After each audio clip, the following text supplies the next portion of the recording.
Hello dear student, welcome to our channel PKP. आज की class में साइंस की वर्कशीट नंबर 5 देखेंगे। डेट है 3 अगस्त की, ठीक है, 7th स्टूडेंट्स के लिए। टॉपिक रहेगा how nutritions are replenished in the soil, ठीक है। और ये आपका इंपॉर्टेंट टॉपिक है, आप सभी को पता होना चाहिए। बट इससे पहले आप चैनल पर नए हैं तो चैनल को सब्सक्राइब कर लें ताकि नेक्स्ट वीडियो की नोटिफिकेशन आपको मिलती रहे।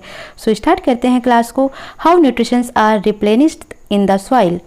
Radhika, during her visit to a nearest crop field, saw farmers were spreading fertilizers in the field.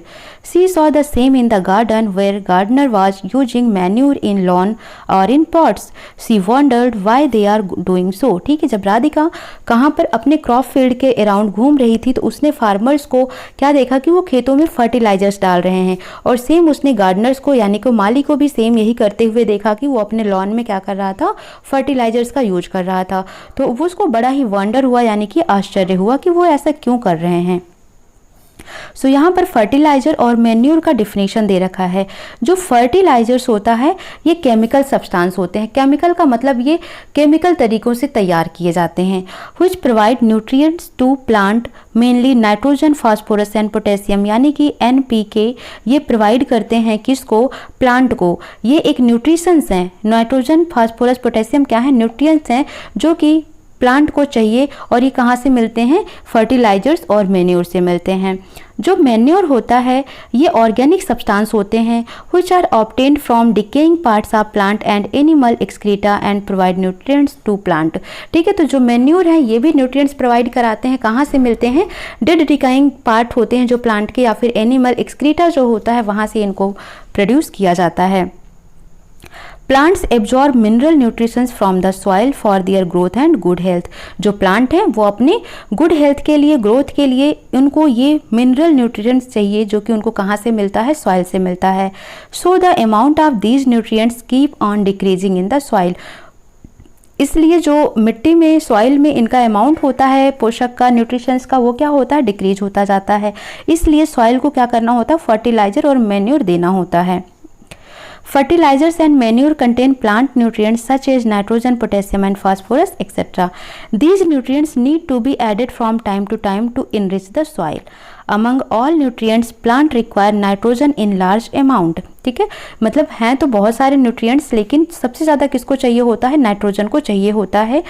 Though nitrogen is in plenty of air, but plants cannot take it directly. They need nitrogen in a soluble form.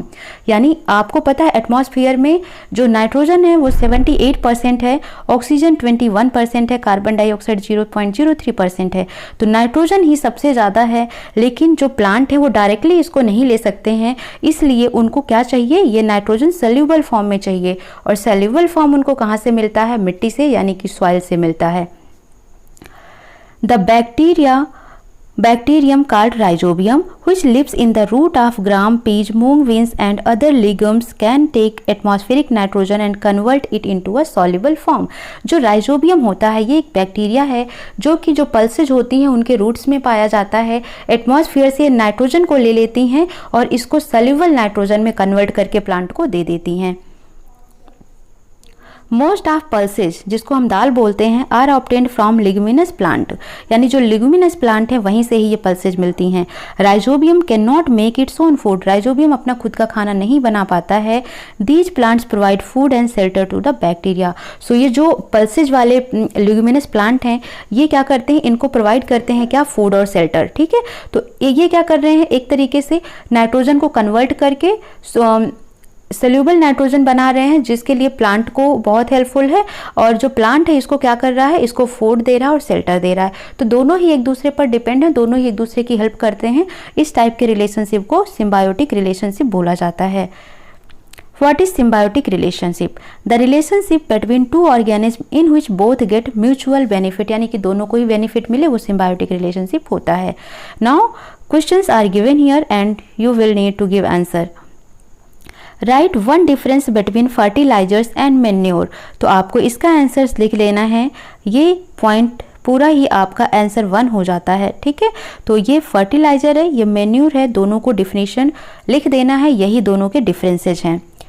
Question number 2 है the 3 main nutrients for plant are. तो 3 main nutrients क्या होते हैं? Nitrogen, potassium and phosphorus. तो ये आपको यहाँ पर लिख देना है। पहला नाइट्रोजन, दूसरा पोटेशियम, तीसरा फास्फोरस, ठीक है। तो ये 3 हैं जो कि बहुत ही इंपॉर्टेंट न्यूट्रिएंट्स होते हैं प्लांट के लिए। यहाँ पर ये है तो ये आंसर 2 हो जाता है, nitrogen, potassium and phosphorus. What is symbiotic relationship? तो आपको ये पूरा लिख देना है आंसर नंबर 3, ठीक है। सिम्बायोटिक रिलेशंस क्या होते हैं? The relationship between 2 organism in which both get mutual benefits. Why do plant need fertilisers and manure? Plant को फर्टिलाइजर और मेन्योर क्यों चाहिए? तो आप इसका आंसर लिख सकते हैं for their growth and good health. किस लिए चाहिए होता है? For their growth and good health. तो राइट आंसर आपको लिख देना है plant needs fertilisers and manure, यहां से for there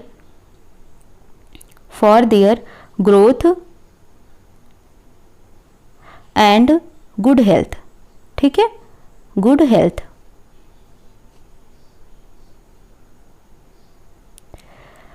plant need fertilisers and manure for their growth and good health. Okay, तो आपको ये नोट कर देना है। नहीं समझ आ रहा है तो आप ये पूरा आंसर यहाँ से यहाँ तक लिख देंगे, ये ठीक है। तो ये हो जाता है आंसर नंबर 4। तो इस तरीके से आपके सभी आंसर्स कंप्लीट होते हैं। कोई डाउट आता है कमेंट सेक्शन में मैसेज करें, otherwise do like share subscribe. मिलते हैं नेक्स्ट सेशन में। Thank you for watching, bye bye.